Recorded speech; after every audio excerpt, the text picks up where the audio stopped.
Hey guys, it's me Flash, and today I have for you the long-awaited Customizable Minecraft Rig tutorial.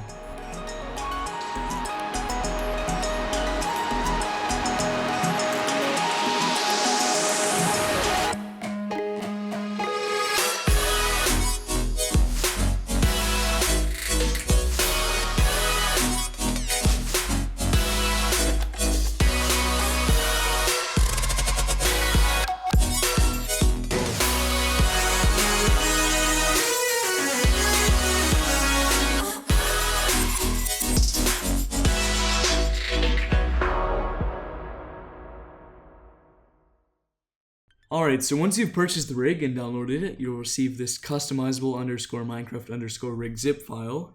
So I'll just start off by extracting it. I'm going to be using WinRAR, but you can use really any archiver program you want, so just right click, extract here. You'll get two things, a customizable Minecraft rig folder and a Mac OS X folder. So if you're on a Mac, you would open this, but I'm not, so just delete it.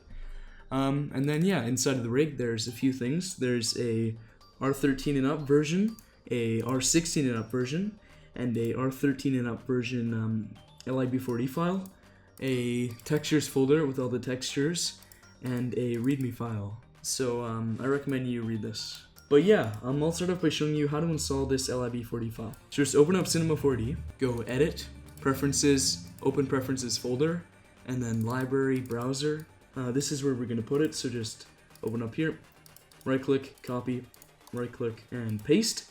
And now when we reopen Cinema 4D and go Content Browser, Presets, here it is, c.m.r. So just double click, open it, and double click, and there's the rig. So we'll start off by showing you how to extrude.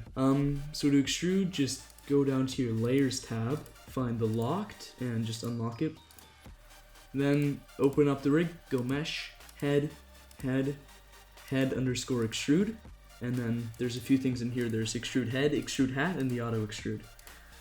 So just unhide the extrude head, drag it over, and start, go to your polygonal selection tool, and then live selection. And we're just going to select all the skin, or just everything we don't want to extrude.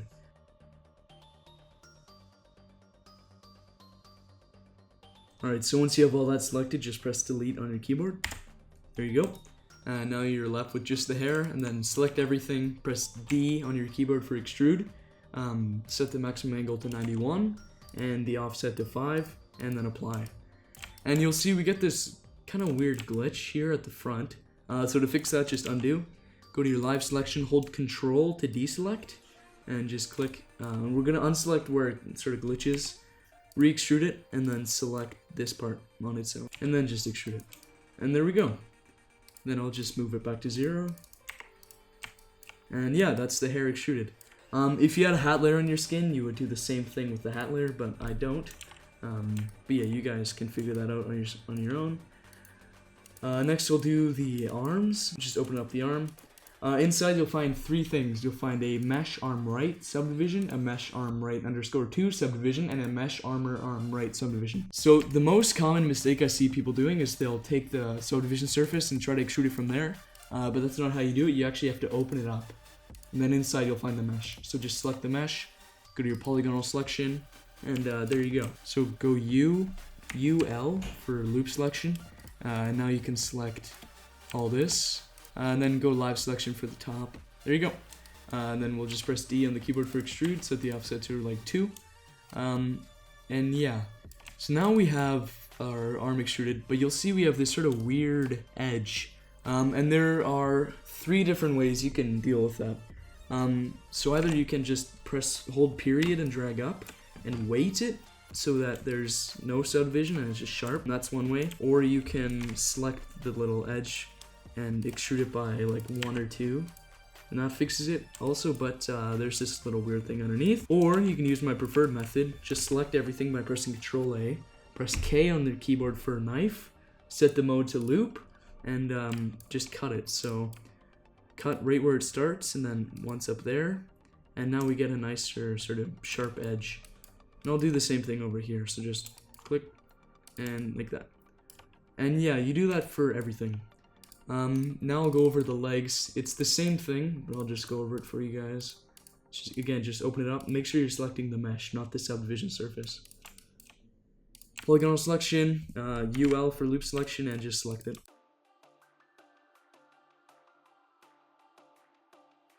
There we go. Once you have that, again, just extrude it. And cut it. So again, just cut right there, and once there. Yeah, it's pretty self-explanatory. You can figure it out. Alright, now all we have left is the body. So it's the same. Just open it up, select the mesh, go to your polygonal selection, and select everything you want to extrude.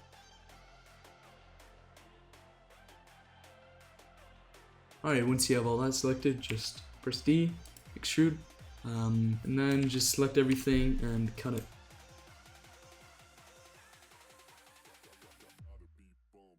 Yeah, so once you get the hang of the knife tool, extruding is pretty easy, but if you don't want to bother with any of those techniques, you can just go to the rig, scroll down, and just disable the subdivisions.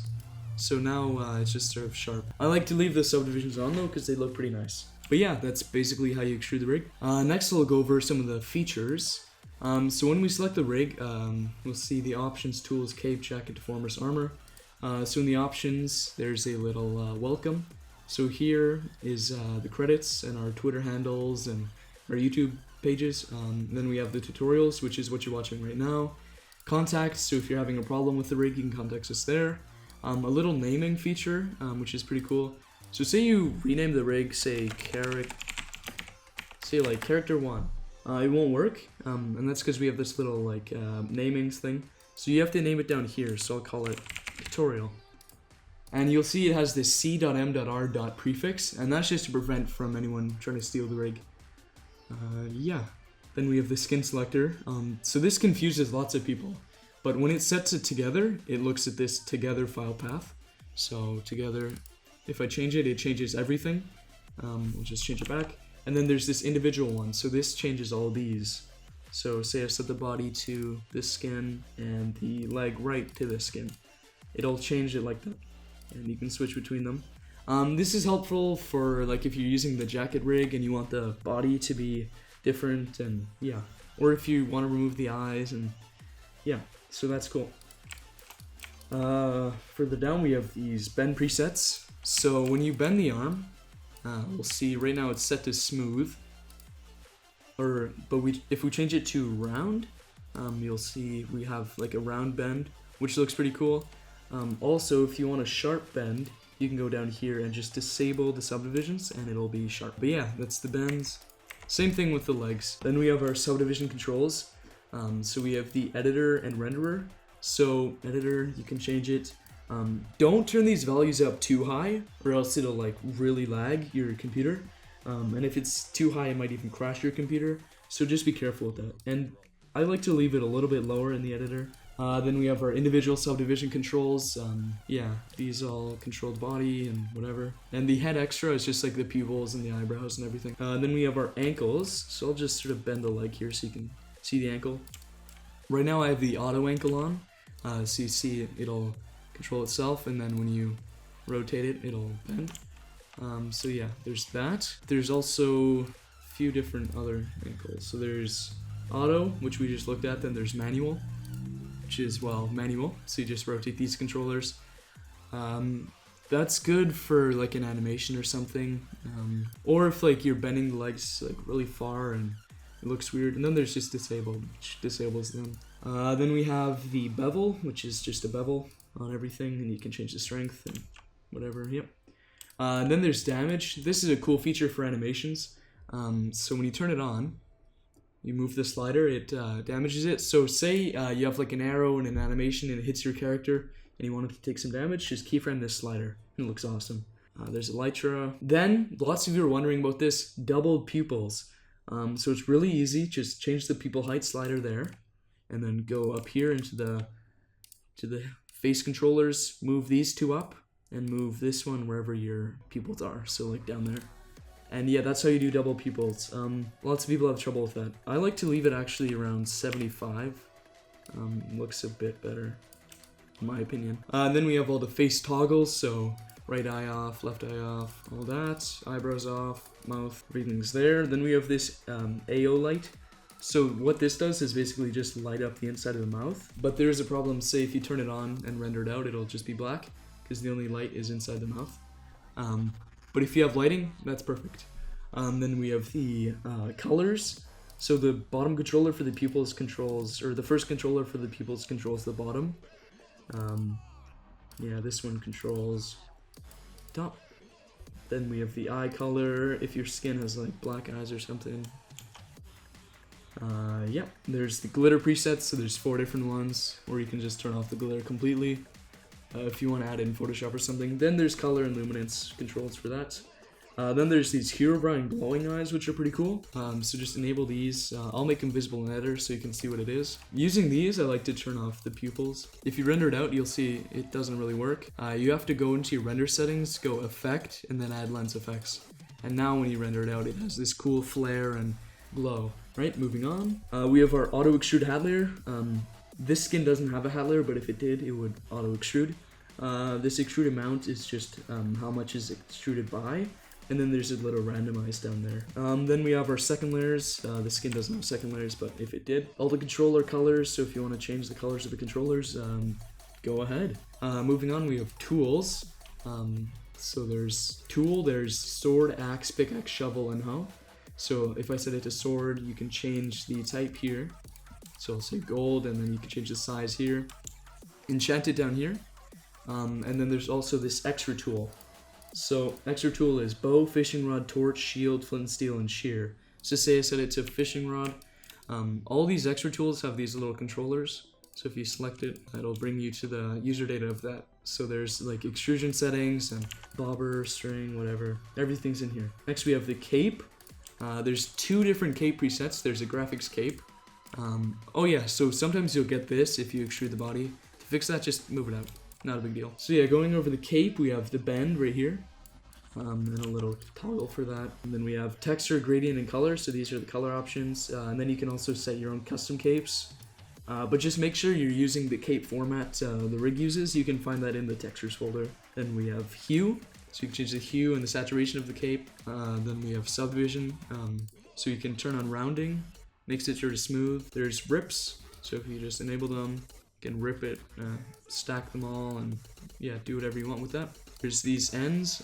So this sort of brings out the ends, looks cool. Then there's also top, which sort of brings the top in, looks cool. Wind settings. Just all the deformer settings are there. Then we also have the animations cape, which is cool. It's basically just a stimulated cape. When using this though, you gotta make sure to go onto your meshes and add cloth collider tags, or else it won't work. So to do that, just go simulation tag, cloth collider. I would leave them on the rig, but it's just a little bit laggy, so be aware. I'll just delete that though. Next we have the jacket. So this is actually just my jacket rig. I have a full tutorial on this, link on screen right now and in the description. So go watch that if you want to know how to use the jacket. Next we have deformers. Here you can change all of the deformers. So yeah, in deformers we have just all these sliders for the deformers. You can change the head taper, you can change the arm bulge, everything's in here. And if you want to disable the deformers, that's all right here. So you can just disable the bulge, disable that, disable the patch, which basically makes it look more real. Taper, whatever, that's all in here. And then moving on, we have armor. So I extruded the rig, but if you're using armor, I would recommend you don't extrude, or else it'll look kind of like that. But yeah, so the armor, you just turn on the legs. You can change the type from leather, iron, gold, and diamond, and then you can also change the hue. And that's basically it for the user data. Up here we have the face controllers. So the blue one here is the mouth. So this changes the mouth. You can make the mouth round, like that. You can change, like, make it smile. You can move the mouth position. A bunch of things up here. Dimples. You can make his cheeks bulge out. It'll look a little bit weird with these double pupils, but if you move them up, it'll look fine. And then we have the eye controls, which are the red ones. The eye height, whatever. You can make him look cross-eyed if you want, I don't know. Then the green is eyebrows. So pretty simple eyebrow width. yeah, all that's here. And then up here we have the head stretch, just stretches the head. Then we have our little toggles here. This will toggle off those, and this will toggle off the face controllers. And then we have these. So this is the breathing control. You just move it and it'll simulate breathing. Yeah, then we have the waist control. This moves the chest or the body, the arms, and the head, and then sort of bends the legs. And we have the waist right here, so you can move your character like that. And then we also have the back. Then moving on to the arm, we have the shoulder, which moves sort of the whole arm, which is good for rotating. Then we have the wrist, which is cool. It actually bends like in every direction with a twist. And then we have the arm controller, which is the main one you'll probably use. And then we have the pole over here to rotate it. But we also added a feature where if you rotate the pole, it'll twist the arm, which is cool. And that's the same on this one. Moving down to the legs, there's just the leg controller, bends it if you rotate it, fancy feet. We also have the leg pole, which when moved will rotate the leg. Alright, then we have the head controller. Next we have the attachments. Inside the head attachments there's a point of view camera, which is just a camera slapped on the head. If you move the head, the camera will move with it. So this is cool for those first-person renders everyone's doing right now. Then we have our right-hand attachments, left-hand attachments, right foot attachments, and left foot attachments. Right-hand attachments would be great if you had, say, a sword. You just put it in there, and when you move the arm, it'll move the sword too. Then we have these foot attachments, which is cool if you have, say, like particles coming from your feet when you're running in like an animation or something. There's that. We have the visual selector here, so if you select a control, it'll move to the control, and also select the tool you use for it. So say I select this, it'll bring me there. But I think that's basically it for the rig. If you have any more questions, feel free to hit us up on Twitter. There's links right here and in the README file. Alright, so that's basically it for the tutorial. If you guys found this at all helpful, make sure to leave a like and subscribe. Also make sure to go check out CMR. And yeah. See you guys.